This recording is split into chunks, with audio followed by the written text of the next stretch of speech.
Bienvenue à cette plénière de clôture des 3e rencontres territoire à énergie positive. Bonjour à tous ceux qui nous rejoignent aujourd'hui. Sachez à ceux qui s'assoient dans ce théâtre pour la première fois depuis ces 3e rencontres TEPOS que tous ceux qui sont assis à côté de vous ont beaucoup travaillé au cours des 2 jours qui viennent de s'écouler, et notamment hier. Il y a eu un gros travail en atelier, beaucoup d'échanges. Et c'est par ça qu'on va commencer aujourd'hui. Il y a une matinée qui est un petit peu chargée. L'animateur a un petit problème de timing, c'est que compte tenu du soleil, du café sur la place du 11 août, on démarre avec une demi-heure de retard. Mon challenge est simple, c'est que de toute façon on doit déjeuner, qu'il y a des navettes qui partiront à l'heure quoi qu'il arrive et qu'il va falloir rattraper tout ça. Or, on a une matinée assez chargée, il va y avoir une séance de restitution des ateliers. Il y a beaucoup de gens dans la salle qui sont ravis d'avoir pu s'investir dans les ateliers hier, mais compte tenu du nombre d'ateliers, 8 ateliers répliqués le matin et l'après-midi à l'identique, la possibilité de s'inscrire uniquement à 2, évidemment, une fois le matin, une fois l'après-midi, et donc beaucoup de gens sont ravis mais frustrés. Frustrés parce qu'il y a eu un choix cornélien à faire entre tel et tel sujet d'atelier, tel ou tel sujet technique, économique, financier, de planification, d'approche environnementale, etc., etc. Et donc, la première séance de ce matin va être une séance de restitution de ces ateliers. L'objectif n'est pas de faire la synthèse. La synthèse, en une nuit, les rapporteurs et les animateurs d'ateliers n'en ont pas la possibilité. Ils ont 1 mois pour ça. Ils ont 1 mois pour remettre à Yannick Régnier, qui est quelque part dans la salle, voilà, ils ont 1 mois pour remettre à Yannick Régnier tous les éléments de synthèse de ces ateliers. Ça figurera sur le site de ces rencontres, donc sur le site, on va dire, hébergé par Pays Sud Bourgogne, et sur le site dont s'occupe Yannick Régnier au sein du CLER, Comité pour la transition énergétique, dont la présidente dira peut-être un mot tout à l'heure quant à cette synthèse et ses résultats. Donc ils ont 1 mois pour vraiment valoriser, pour digérer d'abord, et puis ensuite essayer de mettre en forme et essayer de valoriser tout ce qui s'est dit dans ces ateliers. Pour autant, ce matin, en 1 heure, c'était 1h30 normalement, je préviens déjà les rapporteurs, en 1 heure, une synthèse, de manière à ce que vous sachiez l'essentiel de ce qui s'est dit dans ces ateliers. Et l'essentiel selon 3 points. Le premier point, c'est on a brainstormé, on a cogité. On a cogité, on a fait part de nos retours d'expérience. Voilà ce que l'atelier a constaté. Voilà ce qui se passe. Voilà les retours d'expérience. Voilà ce qui marche bien.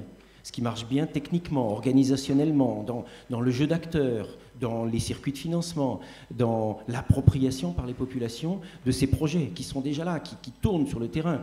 Je vois Dominique Rocabois et tous ses collègues là, de la communauté de communes du Menet, ils peuvent vous le dire, ça marche sur le terrain. Donc ça, c'est le constat de l'atelier. Qu'est-ce qui marche? Qu'est-ce qui va bien? Éventuellement aussi, qu'est-ce qui ne va pas? Qu'est-ce qu'on pourrait améliorer? Et du coup, on arrive à au 2e objectif, au 2e point qu'on a demandé de faire sortir des ateliers, c'est qu'est-ce que vous imagineriez pour que ça marche mieux? Qu'est-ce que vous imagineriez pour qu'on puisse généraliser la démarche? C'est de la prospective, c'est un point de visée. J'ai appelé ça pour les rapporteurs d'ateliers la lettre au Père Noël.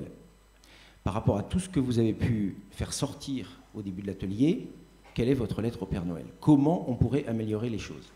Et puis le 3e point, il est ultra pratique et ultra concret, c'est quelles recommandations, quelles suggestions. Qu'est-ce qu'on fait lundi matin, chacun à notre poste de travail?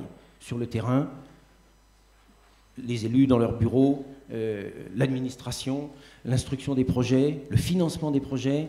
Vous le verrez tout à l'heure, il y a aussi des financiers qui vont témoigner, qui étaient rapporteurs d'ateliers. Qu'est-ce qu'on fait concrètement demain matin? En gros, vous savez qu'on est en pleine démarche, en plein débat national pour la transition énergétique, décliné en débat territorial, vous en aurez aussi une conclusion ce matin. En gros, c'est tous ces participants aux ateliers, s'ils avaient entre les mains la plume des articles qu'ils aimeraient voir dans cette loi de transition énergétique, qu'est-ce qu'ils inscriraient en premier? Donc voilà un peu ces 3 points qu'on va demander aux rapporteurs d'atelier de venir nous dire, tous les faits saillants parmi ces 3 points, et ça va être la première séance. Juste après, la vice-présidente du Conseil régional de Bourgogne, Dominique Lapôtre, en charge du développement durable, de l'environnement, agriculture, forêt, etc., viendra nous donner un premier point d'étape, un premier bilan du débat territorial pour la transition énergétique qui avait démarré le 7 mars dans l'hémicycle du Conseil régional et qui s'achève aujourd'hui dans ce théâtre en votre présence.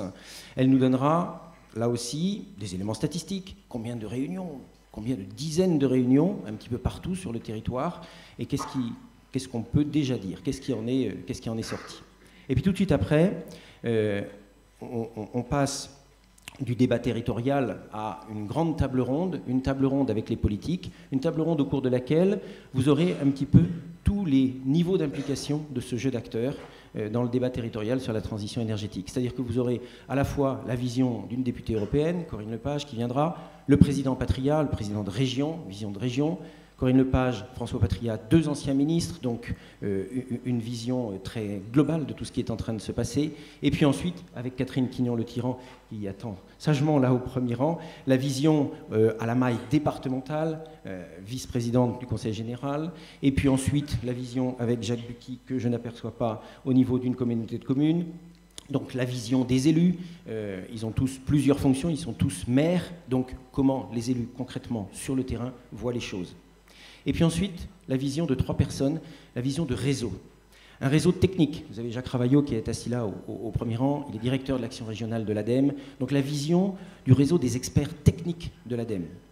Vous avez Madeleine Charrue, 2e rang ici, présidente du réseau pour la transition énergétique, le CLER, que vous connaissiez peut-être sous le nom de Comité de liaison énergie renouvelable. Il ne faut plus utiliser cet acronyme. Enfin, l'acronyme est toujours là, mais il ne faut plus utiliser les lettres de l'acronyme dans le détail. C'est le réseau pour la transition énergétique. Donc, Madeleine Charrue, après la vision du réseau technique des experts de l'ADEME, ADEME, bras armé du gouvernement pour mettre tout ça en musique sur le terrain, vous aurez la vision du réseau, je l'appelle le réseau associatif, parce que c'est bien ça. Le CLER fédère toutes les associations environnementales. Et puis ensuite, le hardware. Le hardware, Catherine Albax est assise là au premier rang. Elle est responsable des relations institutionnelles pour ERDF, Électricité Réseau de Distribution de France. On aura la vision concrète terrain de ce qui est en train de se passer. Catherine Albax, elle a un problème, c'est qu'elle doit accueillir 95% de tout ce qui se fait, notamment en matière d'énergie renouvelable, notamment en matière d'électricité. Préalable à poser, la transition énergétique porte aussi bien sur l'environnement, sur l'aspect énergétique des choses, mais quand on se met à parler d'énergie en France, il y a un petit problème, c'est qu'au bout de 10 minutes, on parle électricité. Donc on essaiera tout au long de la matinée de bien faire la part des choses entre chaleur et électricité renouvelable. Il n'en reste pas moins que Catherine Albax pourra nous dire comment ça se passe concrètement sur le terrain. Et puis vous aurez des témoignages. Vous avez 3 personnes qui sont assises là au premier rang, qui n'emmènent pas large. Il faudra être très gentil avec eux. Ce sont des élèves du lycée Lapratz, avec l'UNI. Ils vont venir témoigner. Ils vont venir nous donner leur vision d'avenir. Ils vont venir nous donner leur impression, ce qui les interpelle. Ils vont écouter sagement tout ce qui se passe ce matin. Il y a une élève de seconde, un élève de première et une élève de terminale. Ils viendront témoigner devant les politiques, au milieu de la table ronde. Et puis ensuite, passation de relais et conclusion. Voilà ce que j'avais à vous dire en introduction et en ouverture. Sans plus tarder, je vais demander tout de suite au rapporteur des ateliers de bien vouloir me rejoindre sur scène. Donc j'appelle Patrick de Rugéris, qui lui est de la Caisse des dépôts et consignations. C'est le financier de l'équipe des rapporteurs. Raphaël Claustre, il est directeur du CLER, dont je vous parlais à l'instant. Pascaline Fisch, elle représente un peu à cette table ronde les syndicats départementaux d'électricité qui sont nombreux dans la salle. Elle est responsable de la cellule énergie au CICECO. Joseph Compera, il est chargé de mission environnement à la direction de l'économie du Conseil régional de Bourgogne. Denis Gaborio, ça va être le formateur de l'équipe, puisque lui, il est responsable au CFP, enseignant, responsable de formation au CFP La Futaie. Renaud Durand, il est de la DREAL Bourgogne, il représentera les services déconcentrés de l'État qui vont instruire tous ces projets qui vont fleurir dans le cadre de la transition énergétique. Si, pas moins, Renaud. Et puis Bertrand Aucordenier, chargé de mission agriculture à l'ADEME Bourgogne.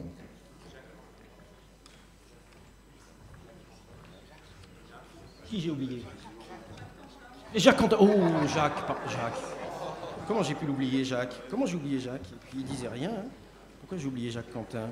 Bah, c'est bizarre, ça. vice-président de Énergie Partagée. Désolé, Jacques.